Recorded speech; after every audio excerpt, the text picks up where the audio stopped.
जानने को मिले जो हमारे आत्मचिंतन को और ज़्यादा बढ़ा दे। मूलतः हमारे पास जानने के लिए बहुत कुछ है। भगवद गीता में से, श्रीमद् भागवतम में से, अलग-अलग स्तुतियों में से, कहानियों में से, बहुत कुछ जानने के लिए है। बट वो सारा जानना हमारे लिए तब तक बिल्कुल व्यर्थ है, जब तक हम वो सारी चीज़ों का आत्मचिंतन नहीं कर पा रहे हैं। इसलिए आत्मचिंतन बहुत ज़्यादा आवश्यक है। तो अपने उस आत्मचिंतन को बढ़ाने के लिए, वो जो जुगाली वाला भाव जो हमारे महाराज जी बताते हैं कि कथा सुनने के बाद जुगाली होनी बहुत आवश्यक है। तो हमारे अंदर वो जुगाली आ सके, हम बैठे-बैठे अपने बारे में वो आत्मचिंतन कर सके, उस आत्मचिंतन के लिए हम अपना ही संपूर्ण मास समर्पित करने वाले हैं। तो माघ मास के आने वाले आगामी जितने भी हमारे सत्र संकल्प रहेंगे, हम उसमें ये संकल्प लेने जा रहे हैं आज प्रथम दिवस पे कि हम माघ मास के अंदर हर कुछ नवीन ऐसी चीज़ सीखेंगे जिससे हम अपने आत्मचिंतन को बढ़ा पाएँ। अब आत्मचिंतन को बढ़ाने वाली जितनी भी चीज़ें होंगी, उनका हम श्रवण करेंगे अपने इस माघ संकल्प के अंदर, जो हमारे अंतरंग भाव को और हमारे आत्मचिंतन को और प्रगाढ़ कर देगा। हम स्तुति क्या करने वाले हैं माघ मास के अंदर, ये मैं सेशन के अंत में रिवील करूँगा। तो आइए हम आज के सत्र में प्रवेश करते हैं और आपसे वांछा करते हैं कि आप पूरे माघ संकल्प में हमारे साथ बने रहेंगे। जो भक्त अभी हमारे साथ हैं, वो तो अवश्य हमारे संग बने रहेंगे। श्री राधा रमण लाल की जय। तो अपने माघ संकल्प की शुरुआत हम एक बहुत सुंदर स्टोरी से करेंगे। आज का हमारा विषय था एक नया जीवन। तो एक नया जीवन कैसे किसी को मिल सकता है या बहुत सुंदर इसकी एक स्टोरी है। उस स्टोरी को रीड करते हैं और स्टोरी को रीड करके समझते हैं आज के इस विषय के ऊपर। बहुत सुंदर स्टोरी है। मैं अपनी स्क्रीन प्रेज़ेंट करता हूँ स्टोरी से।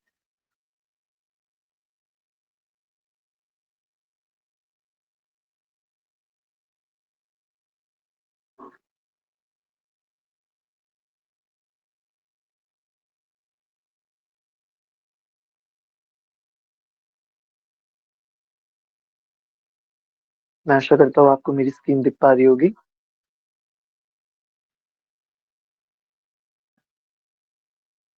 ठीक है।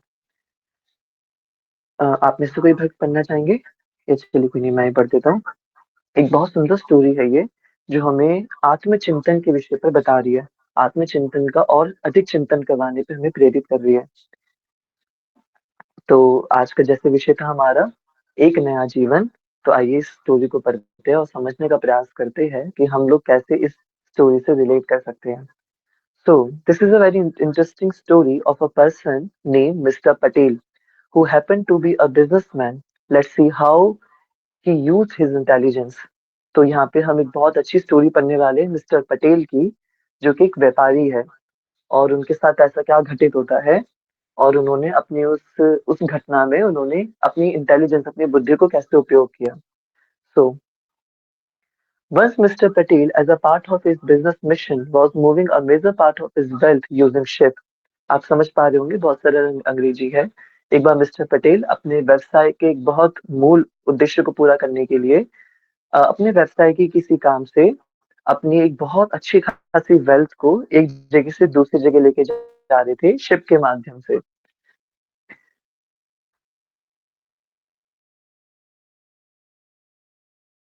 His ship sank and he could barely save his life by clinging to a log of wood.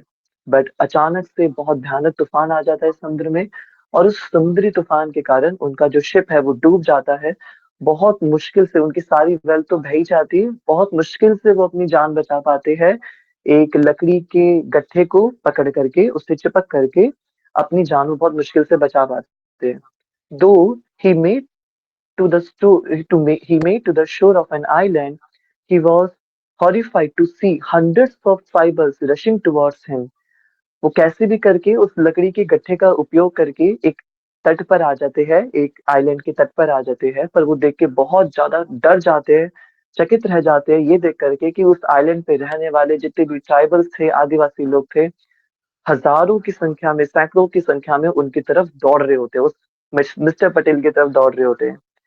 But his initial horror changed to surprise when he realized that they were coming to welcome him. पर वो उनका जो वो डर है, वो एकदम surprise में बदल जाता है, जब वो ये पाते हैं कि भैया ये तो मुझे मारने नहीं, ये एक्चुअली मेरा स्वागत करने के लिए आ रहे हैं। So they garlanded him, seated him on a silver chariot decorated with pearls, fanned him and escorted him to a palace in a great procession. People stood on both sides of the road showering flowers on him. In the palace, to his amazement, they observed a great coronation ceremony to crown him as their king. तो वो जो tribals है वो उसको माला पहनाते हैं, उसको एक बिल्कुल चांदी के और रत्न जड़ित चैरियट में रथ पर उसको विराजमान करते हैं। उसकी बहुत सुंदर भव्य रथ यात्रा निकालते हैं। सड़क के दोनों तरफ लोग खड़े होते हैं, उस पर पुष्प वर्षा हो रही होती है और बहुत ही धूमधाम से उसके महल तक ले जाया जाता है और उसके महल ले जा करके उसकी बहुत भव्य उसका राज्याभिषेक होता है। उसकी कोरोनेशन सेरेमनी पूरी की जाती है और वो सब आदिवासी मिलकर के उस बिजनेसमैन को अपना राजा घोषित कर देते हैं। By this time, he was quite happy. He enjoyed this royal treatment for a few days, but then he thought, but then a thought came in his mind. Now I am the king, but for how long will this continue? अब ये देख करके बहुत आनंद आ रहा होता है, पर देखिए एक समझदार व्यक्ति के मन में ये थॉट आएगा। वो सोचते कि ठीक है मैं राजा हूँ, मुझे बड़ा आनंद आ रहा है राजा बन करके, बट एक मिनट, ये कब तक होने वाला है ना? मैं कब तक राजा बन के रहने वाला हूँ? बहुत आनंद आ रहा है राजा बन के रहने में, बट यस मैं कब तक राजा बन के रहने वाला हूँ? He called his minister and inquired, "How is that you all made a stranger like me a king?" आप सबने कैसे एक अनजान व्यक्ति को, मुझ जैसे एक अनजान व्यक्ति को अपना किंग बना दिया? The minister replied, "O king, whoever comes to this island is made the king. He can rule the people and enjoy the wealth here." Then this businessman turned king asked further, "Where are the previous kings and how long will I be the king?" तो minister उनको reply करते हैं कि हे प्रिय राजा, इस island पे जो भी कोई अनजान व्यक्ति आता है, उस अनजान व्यक्ति को इसी प्रकार से राजा बना दिया जाता है। वो राजा बन कर के यहाँ की प्रजा पर शासन कर सकता है और यहाँ की वेल्थ का आनंद ले सकता है। अब वो बिज़नेसमैन मिस्टर पटेल जो कि राजा बन चुके थे, वो फर्दर प्रश्न पूछते हैं अपने मंत्री से कि अच्छा ऐसी बात है तो मुझसे पहले बने हुए राजा कहाँ पे है? और मैं कब तक राजा बने रहने वाला हूँ यहाँ पे? The minister replied the minister replied the tenure of the king is 1 year. एक राजा का जो टेन्योर है वो 1 साल का है ना? After which he is exiled to a distant desolate island where there is no food, no clothing, no shelter.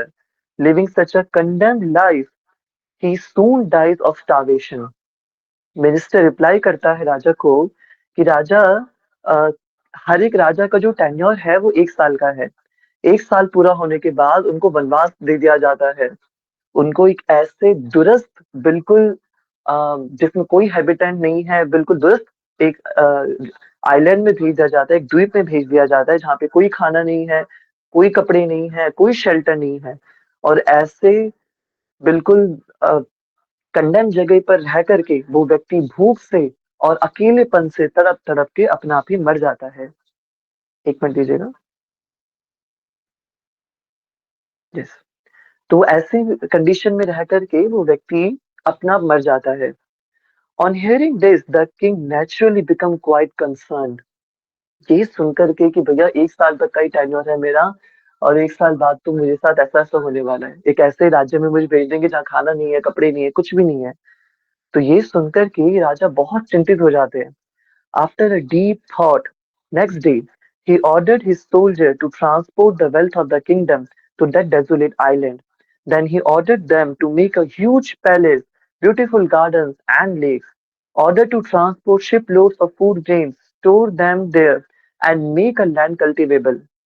उसके बाद राजा बहुत गहरी सांस लेता है, थोड़ा गहरा विचार करता है और अपने सैनिकों को आदेश देता है कि सैनिकों जाओ उस दूरस्थ द्वीप पर और वहां पे जाकर के सुंदर सा महल बनाओ, बहुत सुंदर सुंदर बगीचे बनाओ, सुंदर सुंदर नदियां, प्राकृतिक झीलों का निर्माण करो और वहां पे खूब सारा अनाज लेकर के जाओ और सिर्फ लेकर के ही नहीं जाओ बल्कि अनाज उगाना शुरू करो, वहां पे खेती करना शुरू करो उस आइलैंड पर। All this required a lot of administration and management. Despite the headache, he did all this. अब ये सब करवाने के लिए अपने द्वीप से उस द्वीप पर इतना सब तामझाम करवाने के लिए बहुत सारा एडमिनिस्ट्रेशन, बहुत सारी प्रबंधकीय क्रियाएं, बहुत सारी प्रशासनिक क्रियाओं की आवश्यकता थी। पर इतने सारे हेडेक के बाद भी वो राजा सब कुछ करता है। Finally, a few days before the end of his tenure, he sent half of his soldier there. Finally जब उसका टेन्योर खत्म होने वाला होता है, 1 साल पूरा होने वाला होता है, वो उस स्थान पर अपने कुछ सोल्जर्स को भी भेज देता है। So after 1 year, when his tenure ended, he was sent to that island, but then, due to all the facilities he had made, taking great trouble, it was no more desolate island. Thus, Mr. Patel, acting intelligently, lived happily ever after. पर अब जब 1 साल के बाद उस राजा को mister Patel को जब उस आइलैंड पे भेज दिया जाता है, पर वो पहले ही वो आइलैंड बहुत हरा-भरा हो चुका होता है। वहाँ पे कई सारे सैनिक होते हैं। अब उस आइलैंड पे खाना भी है, अब उस आइलैंड पे शेल्टर भी है, बहुत सुंदर महल भी है, अब उस आइलैंड पे लोग भी हैं सोल्जर्स के तौर पे। अब वो आइलैंड पहले जैसा दुरुस्त नहीं रहा है। We can learn a very important lesson from this. We all may be enjoying like a king in our present situations, but surely everything will be taken away from us at the time of death. देखिए अब mister Patel की story हम लोगों से कैसे related है। हम mister Patel ही है ना? बिजनेसमैन है। इस भवसागर वो जा रहे थे समुद्र से अपने बिजनेस को पूरा करने के लिए। वैसे ये जीवात्मा भी एक ब्रह्मांड से दूसरे ब्रह्मांड में या एक ही ब्रह्मांड के अलग-अलग सृष्टियों में घूमती रहती है। एक योनि से दूसरी योनि में, दूसरी से तीसरी योनि में। तो हम भी इस अनंत भवसागर के अंदर एक टापू से दूसरे टापू में बहते रहते हैं। जब एक शरीर छूटता है हमारा, तो उस शरीर में रहते हुए जितनी भी वेल्थ को हम एक्वायर करते हैं, वो सारी की सारी वेल्थ उस भवसागर के अंदर बह जाती है। मैंने जो भी कुछ बना, मैं आज पीएचडी होल्डर हो गया और मैंने इतना नाम कमा लिया और मैं इतनी धन दौलत ले ली मैंने, जो भी कुछ मैंने प्राप्त किया, वो सब कुछ वो भवसागर मुझसे छीन लेगा, सब कुछ। बस मेरे पास बचेगा क्या? एक कदकाठी बचेगी, मेरा खुद का रियल एग्जिस्टेंस बचेगा। तो जैसे मिस्टर पटेल की सारी संपत्ति लुट गई उस भयानक से तूफान में और बचा क्या? सिर्फ मिस्टर पटेल खुद बच पाए। जैसे-तैसे करके वो एक टापू पे पहुँचे, वैसे ही वो जीवात्मा जो अपना सब कुछ खो देती है मृत्यु के समय पर, अब वो अगले किसी शरीर पर पहुँचती है, अगले किसी शरीर को धारण करती है। और शुरुआत में उसको लग रहा होता है, जब हम माँ के गर्भ में होते हैं, तो वो प्रार्थना कर रहा होता है बालक कि हे ठाकुर जी, मैं आप मेरी रक्षा करो, आप मेरी रक्षा करो। मुझे एक बार मौका मिलेगा जब आपकी मैं स्तुति कर पाऊँगा। वो अनकॉन्शियस बालक के मन में वो प्रार्थनाएँ चल रही है, अभी तो उसे सोचने की भी क्षमता नहीं आई है। पर उसकी जो आत्मा है, वहाँ पे जो उसको कष्ट प्राप्त हो रहा है, वो अपनी उस अनकॉन्शियस स्टेट के अंदर ही भगवान से प्रार्थना कर रही है, हे राधा रमन लाल, हे ठाकुर जी, हे परमात्मा, आप मुझे यहाँ से बचाइए, आप मेरी यहाँ से रक्षा करिए। तो अपनी उस स्थिति में हम भगवान से रक्षा माँग रहे होते हैं क्योंकि हमें डर लग रहा होता है कि मेरे साथ कुछ गलत होने वाला है। उस मिस्टर पटेल को भी लग रहा था कि ये 100 लोग मेरी तरफ आ रहे हैं मुझे मारने के लिए। पर अचानक से उस जीवात्मा को अचानक से मिस्टर पटेल को पता चलता है कि ये मुझे मारने नहीं आ रहे, मेरा स्वागत करने आ रहे हैं। वैसे ही इस जीवात्मा को जो शुरुआत में ये सृष्टि इतनी भयावह लग रही होती है, इतनी भयावह स्थिति लग रही होती है, एक समय पर आने के बाद ये सृष्टि बहुत प्यारी लगने लगती है। हम अपने आप को राजा मानने लगते हैं, हमारे साथ सब कुछ अच्छा होने लगता है, हमें बहुत सुख-सुविधाएँ मिलने लगती हैं, हम अपनी लिवलीहुड को एन्जॉय करने लगते हैं। यम्मी प्यारा-सा भौतिक जीवन, हमारी मटेरियल लाइफ़ बहुत पसंद आने लगती है, जैसे मिस्टर पटेल को पसंद आने लगी। पर 1 मिनट, यहाँ पे मिस्टर पटेल की बुद्धि जागती है और वो सोचते हैं कि मेरे साथ इतना कुछ हुआ, इन्होंने एक अनजान व्यक्ति को लाकर के राजा बना दिया, इतनी संपत्ति दे दी, पर ये क्यों हुआ? मुझे ये पर्टिकुलर लाइफ़ क्यों मिली? है ना? मुझसे भी खूब दीनहीन लोग हैं। जिस लाइफ़ को मैं जी पा रहा हूँ, इस लाइफ़ को जीने की सैकड़ों लोगों की कितने लोगों की इच्छा होगी कि उनकी कुछ ऐसी लाइफ़ हो। पर मुझे एक विशेष शरीर में, एक विशेष परिवार में, एक विशेष वर्ग में, एक विशेष परिस्थिति में मुझे जन्म क्यों मिला? जैसे वो मिस्टर पटेल सोच रहे हैं। कि एक अनजान व्यक्ति को राजा बना दिया, वैसे ही एक जीवात्मा भी अगर ये सोचे कि मैं क्यों एक विशेष परिस्थिति में हूँ, एक एक अनजान जीवात्मा को इन अनजान लोगों के बीच में ये इतनी जान-पहचान कैसे हो गई मेरी? मैं कैसे इन लोगों के बीच में आ गया? मैं कैसे इतना सब कुछ हो गया? और दूसरा थॉट कि ये कब तक होने वाला है? ये कब तक चलने वाला है? मैं कब तक इन सारी सुख-सुविधाओं को एन्जॉय करने वाला हूँ? ये जितनी भी अच्छी-अच्छी चीज़ें मेरे साथ घटित हो रही हैं, ये कब तक होने वाली हैं? मतलब ये लाइफ़ लॉन्ग तक है भी या नहीं है मेरे साथ? और जब वो किसी से पूछता है, तद विधि प्रणिपातेन परिप्रश्नेन सेवया। जैसे मिस्टर पटेल ने अपने मंत्री से इंक्वायर किया, पूछा कि भैया ये बताओ तो सही कि तुमने मुझे बना कैसे दिया राजा? और उसने बताया भैया तुम सिर्फ़ कुछ समय के लिए राजा हो, तुमसे पहले भी सैकड़ों राजा आए और सैकड़ों गए। तुम भी आए हो, कुछ समय आनंद करोगे और तुम भी चले जाओगे। कोई यहाँ झंडे गाड़ने के लिए नहीं आया है। तो उसको समझ में आती है। हमें भी ये बात हमारे गुरुदेव ने हमें बताई कि भैया बहुत आए, बहुत गए और यही संसार का नियम है। वो भगवान के विराट स्वरूप के अंदर 2 मुख्य-मुख्य ठाकुर जी के, जिसमें से एक से वो सृष्टि का सृजन कर रहे हैं और दूसरे से सृष्टि को हरण कर रहे हैं। एक से जीवात्माएँ बाहर निकल दी हैं, दूसरे मुख में जीवात्माएँ प्रवेश कर रही हैं। तो ये कंटीन्यूअस चलने वाली प्रोसेस है।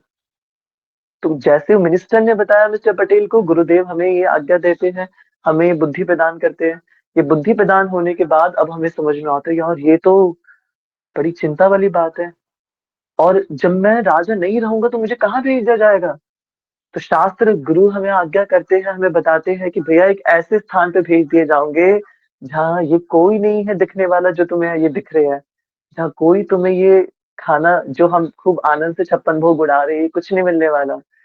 वहाँ पे कोई तुम्हें शेल्टर नहीं मिलने वाला। ये जो यम की गति है, यमराज जी की जो गति है, वो पितृलोक वाली जो गति है, ये बड़ी मुश्किल है। व आगे के वंशज कुछ श्राद्ध करेंगे तो तुम्हें खाना मिलेगा, नहीं करेंगे तो वो भी नहीं मिलेगा पितृलोक में। तो ऐसी दुरस्थ स्थिति के अंदर, ऐसे दुरस्थ आइलैंड में तुम्हें भेज दिया जाएगा, जैसे मिस्टर पटेल को पता चला। अब ये कितनी भयावह बात है। व्यक्ति गरुड़ पुराण पढ़ता है जब, तो गरुड़ पुराण में इतना-इतना वर्णन आता है और गरुड़ पुराण सुन के ही भय हो जाता है। कि नहीं, नहीं ठीक है, नहीं सुनना मुझे यार, ये तो सब बहुत सुपरफिशियल बातें लिखी हुई हैं, ऐसा कुछ नहीं होता। वो इतना डरावनी चीज़ें उसमें लिखी हुई हैं गरुड़ पुराण के अंदर, व्यक्ति को सुन के ही ऐसा हो जाएगा कि नहीं, नहीं मैं नहीं मानता ये सब चीज़ों को। तो पर अभी किसी के मानने ना मानने से सच्चाई तो नहीं बदल जाएगी, तो जो है वो तो है ही है। अब मिस्टर पटेल को पता चला कि भैया ये बिल्कुल सच्ची बात है, मुझे इसके लिए प्रिपेयर हो जाना चाहिए। तो अपने उस राजा के टेन्योर में अपने राजा होने को एन्जॉय ना करते हुए उन्होंने मेहनत करी, ट्रबल लिया और वो मेहनत करके अपने लिए एक बहुत सुंदर सा राज्य बना लिया। ऐसा राज्य बना लिया जैसे वो अभी रह रहे थे, वैसे ही राज्य बना लिया, वैसे ही लोग बना लिए, वैसा ही सब अपना पूरा संसार बना लिया। वैसे ही जीवात्मा यदि अपने गुरु की आज्ञा से इस जन्म में रहते हुए थोड़ी-सी मुश्किलें और उठा ले, अपने उस भौतिक संसार के साथ-साथ अपने उस आध्यात्मिक जीवन को समझ ले, तो वही उसका नया जीवन है। एक नया जीवन जो हमारा आज का विषय था। वो नया जीवन तो होने वाला है ना, पर वो अब जो नया जीवन होगा यानी 1 साल के बाद जब वो मिस्टर पटेल वहाँ गए, तो वो अब हमेशा के लिए वहाँ के राजा थे। अब उनको कोई नहीं हटाने वाला था उस आइलैंड से, उससे उनको कोई नहीं भगाने वाला था। उसी प्रकार से अब इस जीवात्मा को ही चिंतन करना चाहिए यार बहुत हुआ ये इधर से उधर भटकना। ये 1-1 साल के लिए राजा बहुत बन लिया मैं, अब समय आ गया कि मैं परमानेंटली राजा बन जाऊँ और परमानेंट तो उसी स्थान पर हो सकता है जो जो स्थान खुद परमानेंट है। आप समझ पा रहे होंगे मैं अब क्या कहना चाह रहा हूँ। बहुत सुंदर स्टोरी, बहुत सुंदर ये करते हम इसको पूरा कंप्लीट कर लेते हैं एक बार। We can learn a very important lesson from this. We all may be enjoying like a king in our present situation, but surely everything will be taken away from us at the time of death. We will be stripped of all our opulence at that time, just like the king would have been at the end of his tenure. We will be forced to leave our wife, children, relatives, and wealth here only. Good health will not come to our rescue at the time. In English, there is a saying, और ये क्या है ये saying क्या कहावत है अंग्रेजी के अंदर? As sure as that. अंग्रेजी भाषा में कहा जाता है मृत्यु के लिए एज श्योर एज दैट। ये बात आप कितने श्योर हो, मैं उतना श्योर हूँ जितना मृत्यु सच है। ये बात कितनी सच है जितनी मृत्यु सच है। As sure as that. Yes, everyone of us has to face this harsh reality of life. So then, why not be intelligent and prepare ourselves like the king? With some effort, we can change our future destination. We can definitely change our future destination. थोड़ी सी मेहनत से हम अपने future के destination को change कर सकते हैं। Our next life is decided according to the activities in our present life. Yam yam vapi smaran bhavam tyajatyante kalevaram tam tam eveti kaunteya sada tad bhav bhavitam। है ना, यम यम वापि स्मरण। हमारी प्रेजेंट लाइफ डिसाइड कर रही है हमारी future life क्या होने वाली हो। So if we just enjoy life now without caring for our future, we will be forced to live a miserable, condemned existence in our next life, like the king would have been to the desolate island. But if we intelligently foresee the future like the king and prepare for it, we can change our future destination by taking the trouble to perform devotional service to God in this life, along with our other duties. We can, after our present life, return to the kingdom of God where we can live an eternal life full of knowledge, full of bliss, and full of happiness। Shri Radha Raman लाल की जय। समझने वाली बात यह है कि इस जीवन के अंदर अगर अभी थोड़ी सी अगर हम मेहनत कर ले, और वो मेहनत हमें आने वाले भविष्य के अंदर बहुत सिक्योरिटी प्रदान कर देगी, बहुत ज्यादा हमें सुरक्षित कर देगी, है ना। और वो हम हमेशा के लिए, हम एक साल के लिए राजा क्यों बने, हम हमेशा के लिए राजा क्यों नहीं रह सकते, है ना। मैं हमेशा के लिए सच्चिदानंद स्वरूप में क्यों नहीं रह सकता। तो अपने फ्यूचर डेस्टिनेशन पे ध्यान देना बहुत ज्यादा आवश्यक है, क्योंकि ये जो मेटेरियल ऑपुलेंस है बहुत ज्यादा टेम्परेरी है। मुझे बहुत अच्छी लगती है ये स्टोरी और मेरे हृदय को बहुत कनेक्ट भी करती है। सो आई थॉट कि हमने माघ संकल्प में जो हमारा संकल्प है कि हम आगामी माघ संकल्प के अंदर आत्मचिंतन बोधक हम चीजों को समझने का प्रयास करेंगे। उसका ये एक पहला भाग था, एक नया जीवन। और एक नया जीवन ये बहुत जरूरी है कि कितनी बार नए जीवन लेते रहेंगे। एक बार अब फाइनल डेस्टिनेशन, एक बार अब फाइनल नए जीवन की बारे में सोचने की शुरुआत कर देनी चाहिए व्यक्ति को। कब तक उस तूफानी भरी अंधियारी रातों के अंदर उस भवसागर के अंदर डूबते रहेंगे, तब तक मेहनत करते रहेंगे। तो अब उस पर चिंतन करने की आवश्यकता है, बहुत बहुत बहुत आवश्यकता है। श्री राधा रमन लाल की जय। मैं आशा करता हूँ आपको कुछ अच्छा लगा होगा सेशन।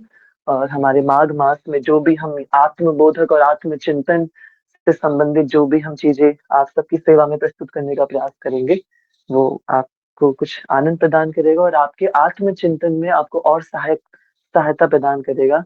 आपको सच में हेल्प मिलेगी कि हाँ, अब मुझे जरूरत है अपने आप को चिंतन करने की, अपने ऊपर और थोड़ा अधिक विचार करने की। तो श्री राधा रमन लाल की सदा सदा जय जयकार हो। आइए आज के दिव्य सत्र को हम भगवान के श्री चरणों में अर्पित करते हैं। हम माघ मास के अंदर संकल्प लेते हैं कि नित्य भाव से हम अपने इन संकल्पों को भगवान के श्री चरणों में अर्पित करेंगे, एक बहुत सुंदर कवच का गान करके, और वो है श्री नारायण कवचम। श्री नारायण कवचम। तो हम नित्य प्रतिभाव से नारायण कवच का पाठ करेंगे, और नारायण कवच का पाठ करके हम अपने माघ मास के समस्त संकल्पों को भगवान के चरणों में अर्पित करेंगे। इससे क्या लाभ होगा, एक तो हम रोज नारायण कवच का श्रवण करेंगे जो कि अपने आप में कोटि कोटि लाभदायक है, कितना कितना लाभदायक है। और दूसरा, रोज माघ मास में नारायण कवचम का श्रवण करके हमें नारायण कवच बोलना, सुनना, रिसाइट करना भी आ जाएगा। तो ये भी इसका एक बहुत सुंदर लाभ है। तो इससे पहले कि हम अपने उस पे जाए, नारायण कवचम पर जाए, यदि कोई भक्त कुछ कहना चाहता है तो आप बोल सकते हैं। मैं डायरेक्ट विश्राम पर आ गया था। बहुत ही सुंदर विषय था प्रभु जी। Thank you so much Ajay प्रभु। यस दुर्गेश्वर जी। हरे कृष्णा प्रभु जी, धन्यवाद, प्रणाम। हरे कृष्णा, दंडवत प्रणाम।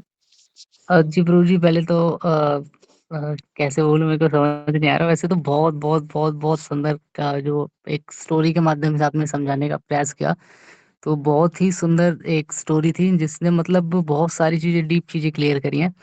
पहली चीज़ तो जैसा आपने बताया कि एक तरह से लर्निंग भी हो सकती है। जैसे आपने बताया कि उनको पता चल गया था कि उनको मतलब राजा बना दिया गया है और फिर वो प्रजा से ही पूछते हैं कि इसका टेन्योर कितना है? तो उन्होंने बताया 1 साल एंड देन वो उसमें सुख भोगने की बजाय वो अपने आने वाले जो साल है उसके लिए प्रिपरेशन करने लगते हैं।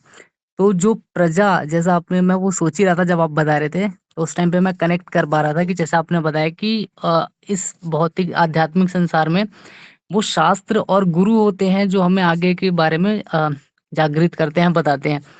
और जहाँ तक मैं अपनी छोटी बुद्धि से समझ पाया हूँ कि इस भौतिक संसार में जैसा कि मिस्टर पटेल के साथ हुआ, सैनिक ने उनके लिए दूसरे टापू पे सृजन किया। तो आध्यात्मिक जगत में वो सैनिक हमारी चेतना, हमारी बुद्धि हो सकती है, जिसके माध्यम से हम अपने दूसरे टापू के लिए सृजन कर सकते हैं। लाइक जैसा भगवत धाम है, जो भी है, तो वो सैनिक हमारी आध्यात्मिक जगत में वो हमारी बुद्धि, हमारी चेतना हो सकती है, जो कहीं न कहीं हमारे लिए दूसरा एक टापू पे एक अच्छा जीवन के लिए निर्माण कर सकती है।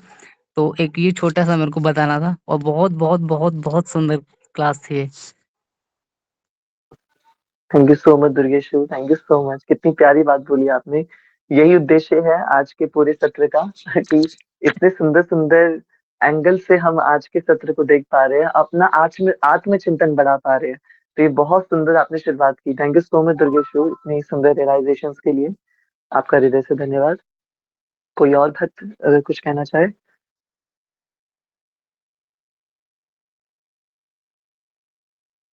ठीक है, आइए हम अपने आज के सत्र को भगवान के श्री चरणों में अर्पित करते हैं, सुंदर भाव से श्री नारायण कवचम स्तोत्रम का दिव्य पाठ करके। मैं निवेदन करता हूँ, प्राणेश आप शो कर सकते हो स्क्रीन पे नारायण कवचम? भैया नारायण कवच शो कर रहा है ना?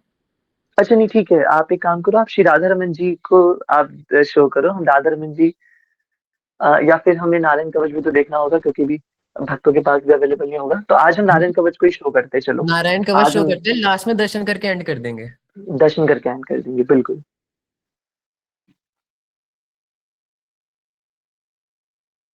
हम इसकी पीडीएफ शेयर कर देंगे ग्रुप में ताकि सभी भक्तों के पास अवेलेबल हो जाए। ठीक है, इसको थोड़ा और आप ऊपर से ले लो। ये शुरुआत में भागवतम की श्लोक है।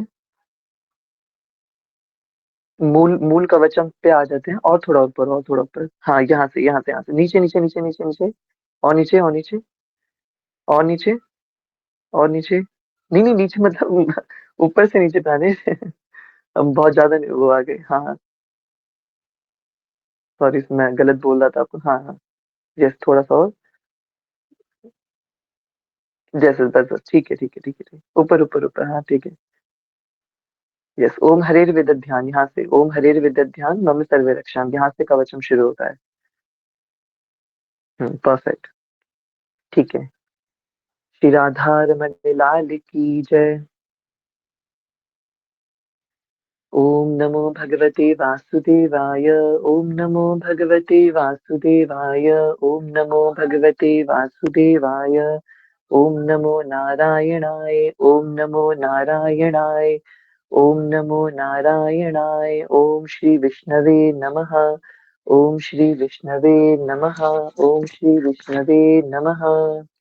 ॐ हरिर्विदध्यान् मम सर्वरक्षां न्यस्त्याङ्घ्रिपद्मः पथगेन्द्रपृष्ठे दरारिचर्मासिगदेषु चाप पाषाणदधानोऽष्टगुणोऽष्टबाहु जलेषु मां रक्षतु मत्स्यमूर्तिर्यादो गणेभ्यो वरुणस्य पाशात् स्थलेषु मायावटुवामनो व्यात् त्रिविक्रमः खेवतु विश्वरूपः दुर्गेश वटव्याजिमुखादुषु प्रभो पायान्नरसिंहोऽसुरयूथ पारिः विमुञ्चतो यस्य महट्टहासं दिशो विनेदुर्यपतंश्च गर्भः रक्षध्वसो माध्वनियज्ञकल्पः स्वदष्ट्योनीतधरो वराह रामोद्रिकूटेष्वथ विप्रवासे स लक्ष्मणो व्यात् भरताग्रजोऽस्मान् मामुग्रधर्मादखिलात् प्रमादान् नारायणः पातु नरश्च हासात् दत्तस्व योगादथ योगनाथः पायाद् गुणेशः कपिलः कर्मबन्धात् सनत्कुमारो वतु कामदेवाध्यैशीर्षमां पथि देव हेलनात् देवर्षिवर्यः पुरुषार्चनान्तरात् कुर्मो हरिर्मां निर्यादशेषात् धन्वन्तरिर्भगवान् पार्थपत्याद् द्वन्द्वात् भयादृशभो निर्जितात्मा यज्ञश्च लोकादवताज्जनान्ताद् बलो गणात् क्रोधवशादहीन्द्रः द्वैपायनो भगवान् प्रबोधात् बुद्धस्तु पाखण्डगणात् प्रमादात् कल्किः कले कालमलात् प्रपातु धर्मावनायोरुकृतावतारः मां केशवो गदया प्रातरव्याद् गोविन्द आसङ्गवमाप्तवेणुः नारायण प्राण उदात्त शक्तिर्मध्यं दिने विष्णुरिन्द्रपाणिः देवो पराणे मधुहोग्रधन्वा सायं त्रिधामावतु माधवो माम् दोषे ऋषिकेश उत्तरार्धरात्रे निशिथ एकोऽवतु पद्मनाभः श्रीवत्सधाम पररात्र ईशः प्रत्यूष ईशोऽसि धरो जनार्दनः दामोदरो व्यादनुसन्ध्यं प्रभाते विश्वेश्वरो भगवान् कालमूर्तिः चक्रं युगान्तान् लतिग्मनेमि भ्रमतः समन्ताद् भगवत् प्रयुक्तम् दन्दग्धिदन्धग्ध्यरिसैन्यमाशु कक्षं यथा वाति सखो हुताशः गदेशनिस्पर्शन विस्फुलिङ्गे निष्पिण्डि निष्पिन्द्यजित प्रियासि कुष्माण्डवैनायक यक्ष यक्ष रक्षो भूतग्रहाश्चूर्णय चूर्णयारिन् त्वं यातु धान प्रमथ प्रेतमात्री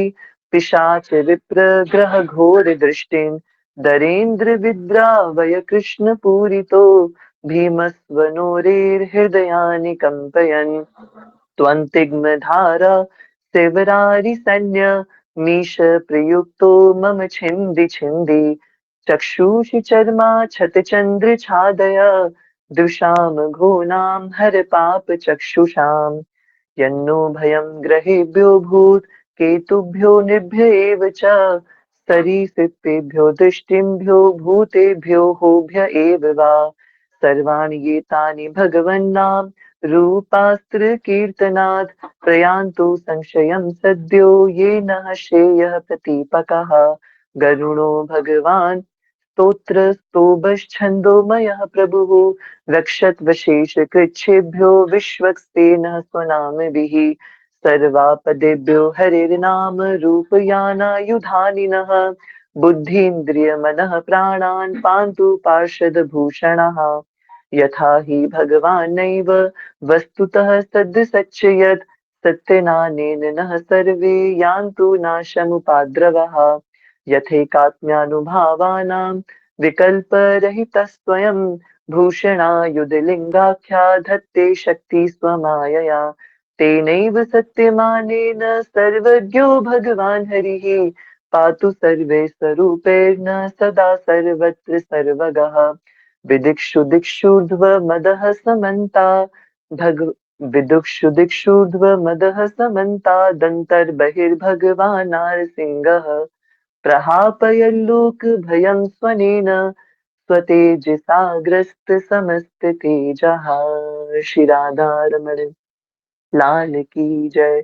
हरे कृष्णा कृष्णा कृष्णा हरे हरे हरे राम राम राम हरे हरे हरे कृष्णा कृष्णा कृष्ण हरे हरे हरे राम राम राम हरे हरे हरे कृष्णा कृष्णा कृष्ण हरे हरे हरे राम राम राम हरे हरे। समस्त कोटि वैष्णव भक्त वृंद की जय। श्री नारायण कवचम की जय। श्री नारायण कवचम ओम हरिर विदग्ध्यान मम सर्वे रक्षाम के श्लोक से शुरू होकर के और विदिक्षु दिक्षुध्व मदः समन्ताद वाले श्लोक तक चलता है। हमारे अति कृपामय त्रिभंग ललितम स्वरूपम श्री राधा रमन लाल की सदा सदा सदा सदा जय जयकार हो। गौरांग सुंदर शची नयनाभिरामं राधा व्रजेन्द्र तनयो भय रूपमेकं गोपाल भट्ट करुणाकृत कृष्ण देहं तम राधिका रमणमीष्टमभीष्टमीणे। अहो भाग्यं गौरमार्गानुवर्तिनां देवो यत्र राधा रमणो यद्गुरुर्गुणमञ्जरी। श्री राधा रमण लाल की जय।